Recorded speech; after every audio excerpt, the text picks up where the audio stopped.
The flashing red light was relentless, an insistent pulse of pure dread across Dr. Aris Hamdani's monitor. It was just past 2 a.m. at St. Bartholomew's Hospital in London, and what started as a routine overnight shift had dissolved into utter pandemonium. A wave of alarming calls had begun flooding the IT department an hour earlier, each one reporting the same terrifying anomaly. Hospital systems, one by one, were seizing up. Files became inaccessible. Patient records vanished behind impenetrable digital walls. Then came the message. A black screen, emblazoned with an angry red warning, "Oops, your files have been encrypted." And below it, a countdown timer, ticking away with cold, digital precision. A ransom demand, payable in Bitcoin. Dr. Hamdani stared, his blood running cold. This wasn't a glitch, it was an attack. And it was spreading with impossible speed. From critical MRI machines in radiology to the pharmacy's medication dispensing systems, the digital infrastructure of one of London's busiest hospitals was being systematically dismantled. Doctors were being locked out of patient histories, nurses couldn't access life-saving drug dosages. The emergency room, usually a controlled chaos, descended into a desperate scramble, as staff reverted to pen and paper, trying to remember vital information, to keep patients alive without their digital lifelines. An entire hospital, brought to its knees, not by a physical invasion, but by an unseen enemy that moved silently through the network cables. The terror wasn't isolated. Across the UK, other NHS trusts reported the same chilling phenomenon. A digital plague was sweeping through the healthcare system, turning hospitals into battlegrounds, where the enemy was not a germ, but lines of malicious code. What was this unseen force? And how had it managed to cripple so many critical institutions in a single, brutal strike? The world was about to find out, as the WannaCry Pandemic announced its devastating arrival. As dawn broke over Europe on Friday, May 12, 2017, the localized crisis in the UK's NHS transmuted into a full-blown global catastrophe. The red screens and chilling ransom notes weren't confined to British hospitals anymore. They began appearing in corporate offices in Spain, manufacturing plants in France, telecommunications companies in Russia, and government agencies across Asia.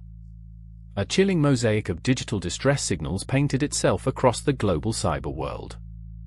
It was a ransomware attack, yes, but unlike anything ever witnessed.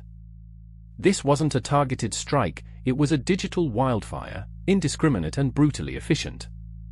Telefónica, Spain's largest telecom provider, saw its networks crumble. French car manufacturer Renault was forced to halt production at several plants. Even Russia's Interior Ministry and the German railway system, Deutsche Bahn, reported significant disruptions. The speed of infection was unprecedented. Cybersecurity experts watched, horrified, as infection maps lit up, showing thousands of organizations falling victim within hours. The number spiraled into the tens of thousands, then hundreds of thousands. There was no clear pattern, no specific industry or geography spared. Panic began to set in. IT departments around the world were locked in a desperate, losing battle against an invisible enemy that seemed to learn and adapt with every passing minute. They tried to isolate networks, to cut off internet access, but WannaCry was already inside, replicating, encrypting, demanding its tribute in Bitcoin. The sheer volume of victims, the rapid global spread, made it clear, this wasn't just another malware outbreak. This was a weaponized worm, designed for maximum devastation, tearing through unpatched systems with terrifying efficiency. The world was under siege, and nobody knew how to stop it. To understand the sheer terror WannaCry unleashed, we must examine its lethal anatomy. This wasn't merely a piece of ransomware, it was a sophisticated, self-propagating worm, capable of spreading from one computer to another without any human interaction. Its secret weapon, its critical vulnerability exploit, was known as Eternal Blue, a digital skeleton key designed to unlock a critical flaw in Microsoft Windows operating systems. A flaw that allowed WannaCry to bypass firewalls and security protocols, burrowing deep into network infrastructures. Eternal Blue wasn't a discovery made by the WannaCry authors. It was a tool, developed by an elite, government-backed intelligence agency, stolen and then leaked onto the internet by a mysterious group called shadow brokers. For years, this digital weapon had been kept secret, hoarded, perhaps for espionage or cyber warfare. But now, it was in the wild, democratized, and weaponized by whoever crafted WannaCry. This critical exploit allowed the malware to jump from one machine to another on a network, leveraging the server message block protocol, which computers use to share files, printers, and other resources. If one machine was infected, every other unpatched machine on the same network was immediately at risk. Once inside, WannaCry didn't just encrypt files, it sought out more victims. It scanned entire network ranges, looking for other vulnerable Windows machines, then used Eternal Blue to inject itself, replicate, and begin the encryption process anew. This wasn't a traditional virus requiring a user to click a malicious link or open an attachment. It was an airborne pathogen, silently infiltrating systems, spreading like a plague. The world had seen worms before, like Slammer or Code Red, but WannaCry combined the self-propagating power of a worm with the destructive payload of ransomware, creating a devastating hybrid. Its rapid, autonomous spread was what made it so terrifying, so difficult to contain, and so uniquely capable of bringing global infrastructure to its knees. The initial hours of the WannaCry outbreak were a blur of frantic activity and growing despair. Cybersecurity firms, government agencies, and IT departments worldwide scrambled, attempting to understand and contain the digital onslaught. Microsoft issued emergency patches, urging users to update their systems immediately, but for hundreds of thousands, it was already too late. The worm was simply too fast, too aggressive. Hospitals diverted ambulances. Banks froze transactions. Critical services teetered on the brink. The sheer scale of the disruption was almost unimaginable. Images began to flood social media, petrol pumps frozen in Germany, train station screens displaying ransom demands, production lines grinding to a halt in multinational corporations. The real-world impact was immediate and terrifying. This wasn't just data loss, it was a direct threat to public safety and economic stability. Governments convened emergency meetings, national security advisors worked through the night, but the traditional tools of cyber defense seemed inadequate against such a pervasive, borderless threat. There was no central command to target, no specific IP address to block that would stop the torrent. The global internet traffic showed a noticeable dip in affected regions, a chilling proof to companies pulling the plug on their networks in a desperate attempt to sever the infection spread. Yet, even with these drastic measures, WannaCry continued its relentless march, exploiting every unpatched vulnerability, preying on every outdated system. The world watched, helpless, as this digital epidemic threatened to unravel the very fabric of modern infrastructure. The question wasn't if it would stop, but when and how much damage it would inflict before finally running its course. It felt like humanity was in a race against an invisible, intelligent adversary, and losing badly. Miles away from the unfolding global chaos, in a quiet bedroom in the southwest of England, a young man named Marcus Hutchins was doing what he always did, dissecting malware. Known online as a malware tech, Marcus was a self-taught cybersecurity researcher, a recluse by nature, but a wizard with code. While the world burned, Marcus was meticulously tracking the WannaCry samples that were being uploaded to various analysis platforms. He saw the encrypted files, the Bitcoin demands, the Eternal Blue exploit, all the familiar, terrifying hallmarks of the attack. But something else caught his eye. Deep within the WannaCry code, nested amongst its destructive commands, was a curious, seemingly innocuous line. It was a request to connect to a very specific, unregistered domain name. A bizarre, almost childlike string of characters, IUQERFSODP9 if JAPOSDFJHGOSERIJFAWRWERGWEA.com. Malware often attempts to connect to a domain, usually to call home to its command and control server for further instructions. But this domain was different. It wasn't registered. It led nowhere.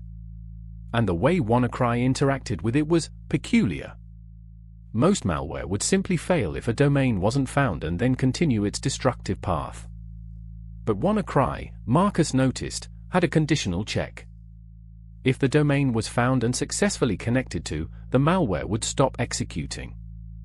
It wouldn't encrypt files. It wouldn't spread further. It would simply terminate. It was an anomaly, a tiny, almost imperceptible detail in hundreds of lines of complex, malicious code. It was a digital dead end, seemingly placed there by mistake, or perhaps, for a very specific, very subtle purpose. Marcus felt a flicker of curiosity ignite within him, a tiny spark of hope in the overwhelming darkness. Could this be more than just a random string? Could it be a switch? Marcus Hutchins, still operating from the solitude of his room, began to rise. Why would the malware authors include such a strange, self-destructing mechanism? Was it a bug? A failsafe? Or perhaps, an intentional kill switch? His mind raced, analyzing the implications. If the domain was registered, and WannaCry successfully connected to it, the malicious code would disengage. It wouldn't decrypt already infected systems, but it would halt its frantic spread. It wouldn't infect new machines. It wouldn't encrypt more files. It would effectively stop the pandemic dead in its tracks. The idea was audacious, almost too simple to be true amidst the chaos. He shared his findings with a few trusted contacts in the cybersecurity community. Skepticism was rife, many believed it was merely a tactic to evade analysis, a sandbox detection trick. But Marcus couldn't shake the feeling that this was different. The global infection rates were still skyrocketing, hospitals were still struggling, and every minute counted. The thought of thousands more systems succumbing to the ransomware spurred him on. The risk of doing nothing far outweighed the risk of trying. The unregistered domain was a bizarre string, almost like a secret passphrase. If he could own that passphrase, perhaps he could speak to the digital Serpent. He knew what he had to do. With a mixture of trepidation and resolve, he decided to register the domain name, iuqerfsodp9 ifjapostfjhgoserijfawrgwea.com. It cost him a mere $10. He clicked buy, committing a small act that would soon send ripples across the globe, an act that might, just might, pull the world back from the brink of a complete digital meltdown. He waited, his heart pounding, for the domain to propagate, for the internet to acknowledge his small but monumental purchase. The fate of hundreds of thousands of computers, perhaps even lives, hung precariously on this single, obscure domain registration. The moment Marcus Hutchins registered the kill switch domain, the internet's complex network of DNS servers began to update. Within minutes, the once unresolvable string of characters, iuqerfsodp9 ifjapostfjhgoserijfawrgwea.com, suddenly pointed to a live server. And then, something extraordinary happened. The tsunami of WannaCry infections, which had been crashing across the globe with terrifying velocity, began to slow. First, a slight deceleration, then a noticeable halt in its exponential growth. The infection maps, which had been blazing with new red dots, began to cool, showing fewer new victims. Marcus watched his server logs, his own small machine suddenly bombarded with thousands upon thousands of requests per second. Each request was a WannaCry instance, attempting to check in with the domain. And each time, it received a positive response. The malware, following its programmed logic, registered the domain as active and, true to Marcus's hypothesis, terminated its own destructive process. It stopped encrypting. It stopped spreading. It simply shut down, rendered inert by a single, accidental, or perhaps deliberate, digital switch. Across the globe, IT professionals, still reeling from the onslaught, noticed the change. The new infections weren't appearing at the same terrifying rate. The tide was turning. Relief, cautious and fragile, began to spread through the cybersecurity community. They didn't immediately understand why the attack had suddenly slowed, but the data was undeniable. The pandemic's furious momentum had been broken. A single, almost impulsive act by a solitary researcher had provided the world with an unexpected reprieve, a crucial breathing room in the middle of a global cyber war. The kill switch, hidden in plain sight, had been activated, saving countless systems from encryption and averting an even greater catastrophe. The world breathed a collective sigh of relief, but the immediate cessation of WannaCry's spread brought with it a cascade of new questions. Why was there a kill switch? Who put it there? And what did it mean for the already infected systems? While Marcus's actions had stopped the proliferation, it did nothing to decrypt the hundreds of thousands of computers already compromised. The damage was done, the ransom notes remained, the files locked away. The urgent need to patch vulnerable systems intensified, now with a fleeting window of opportunity before a potential new variant, without such a safety net, could emerge. Cybersecurity agencies and law enforcement began piecing together the events, trying to identify the perpetrators. Initial theories ranged from state-sponsored actors testing a new weapon to a rogue group looking for a quick profit. The kill switch itself became a central piece of the puzzle. Was it a clumsy error by the attackers? An attempt to create an off-ramp if the attack spiraled out of control? Or a deliberate mechanism for testing that was simply overlooked before unleashing the worm? The mystery deepened, even as the immediate crisis eased.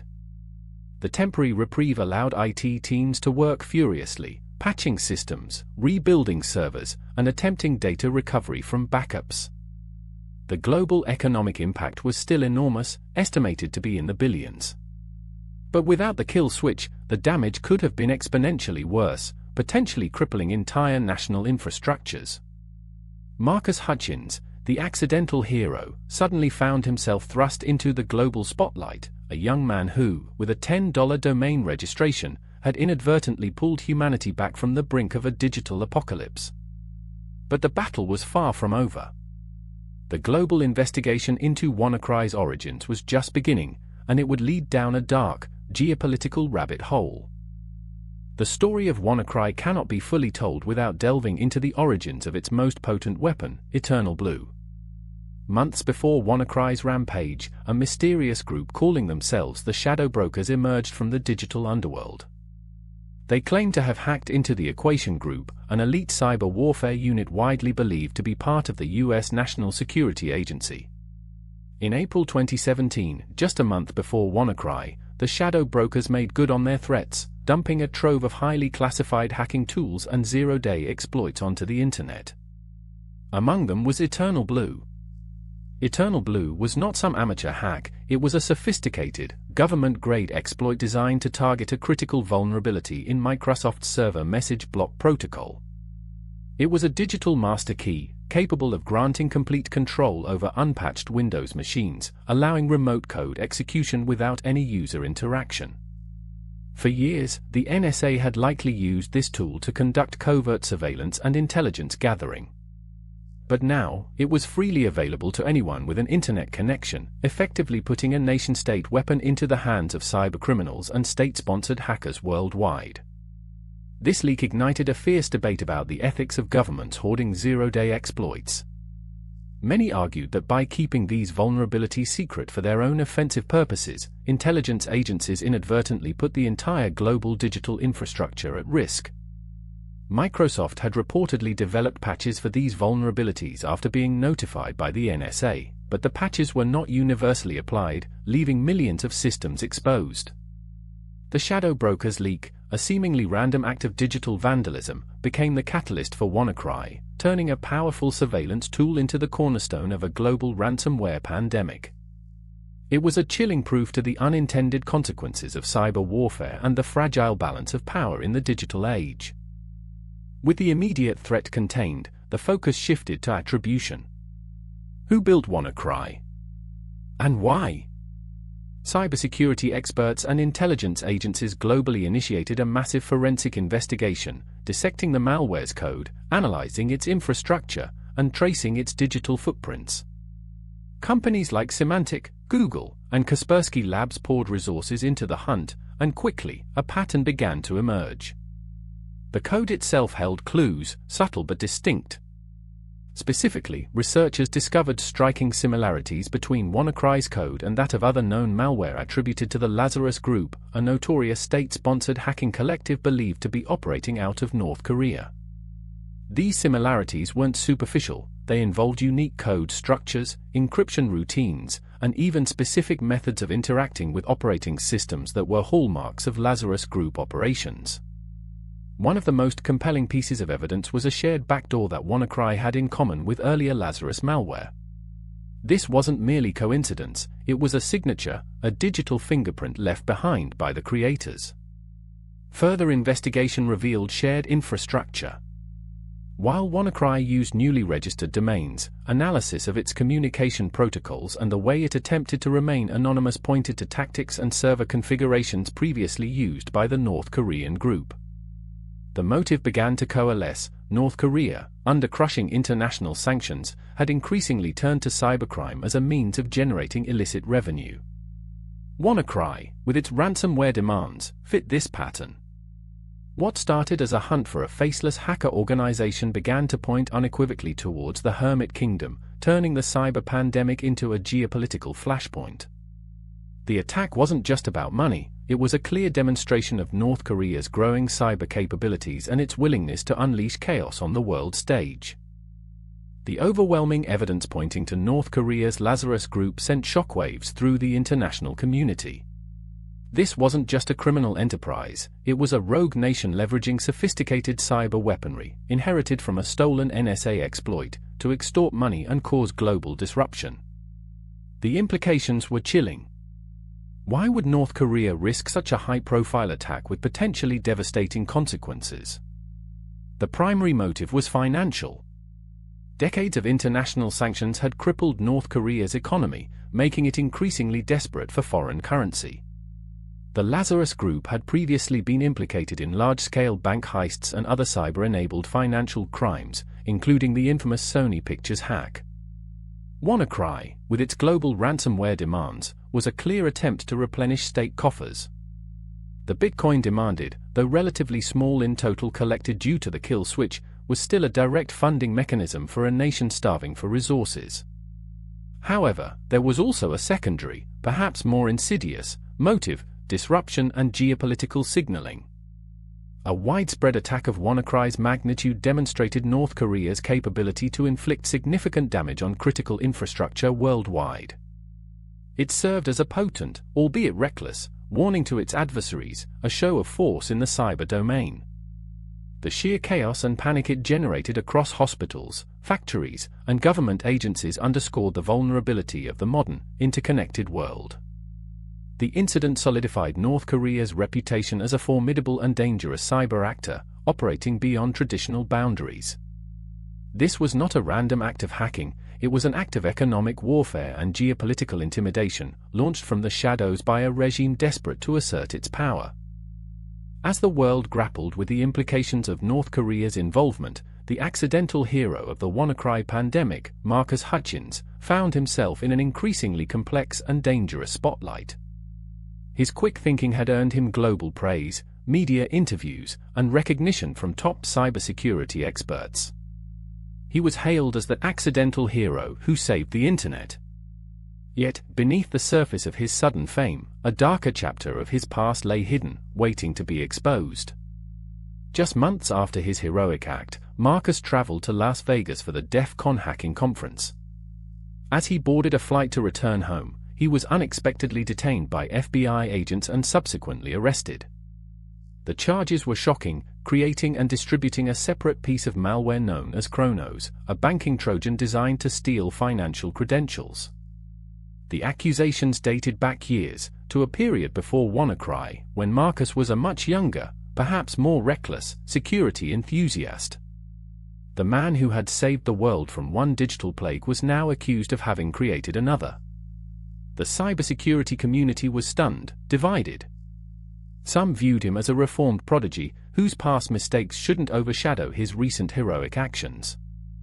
Others saw a justice system holding him accountable for earlier transgressions, regardless of his recent redemption. Marcus maintained his innocence regarding Chronos, initially, but eventually pleaded guilty to lesser charges related to the creation of the malware. His story became a complex paradox, a brilliant mind capable of both profound destruction and immense good.